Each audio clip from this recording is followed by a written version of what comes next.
રાજકોટ મહાનગરપાલિકાનું તંત્ર ફરી એક વખત એક્શન મોડમાં જોવા મળ્યું છે। આપને જે હાલના દ્રશ્યો બતાવી રહ્યા છીએ રાજકોટ શહેરના કાલાવડ રોડ પર આવેલા ભીમનગરના કે જ્યાં અત્યારે ગેરકાયદેસર જે બાંધકામ કરવામાં આવ્યું હતું તેને અત્યારે તોડી પાડવામાં આવ્યું છે। ભીમનગર વિસ્તારની વાત કરવામાં આવે તો જે જાહેર રસ્તા પર કુલ 33 જેટલા જે ગેરકાયદેસર બાંધકામ છે તે અત્યારે જે ખડકાવવામાં આવ્યા હતા। ત્યારબાદ રાજકોટ મહાનગરપાલિકાનું તંત્ર છે તે એક્શન મોડમાં આવ્યું હતું અને અત્યારે જે ગેરકાયદેસર બંધાયેલા જે બાંધકામ છે તેના પર અત્યારે બુલડોઝર દ્વારા જે કહી શકાય કે કડુસલો છે તે બોલાવવામાં આવી રહ્યું છે।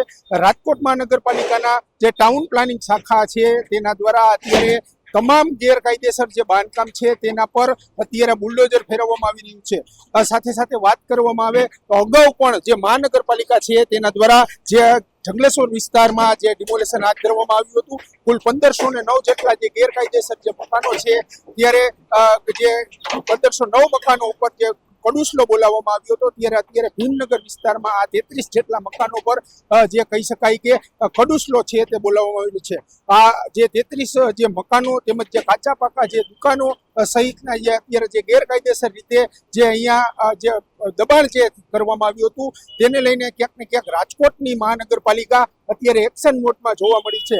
સાથે સાથે અહીંયા પીજીવીસીએલ તેમજ પોલીસ પેરો તેમજ ફાયર બ્રિગેડના જે જવાનો છે તે અત્યારે સતત આ કાર્યવાહીની અંદર ખડે પગે છે।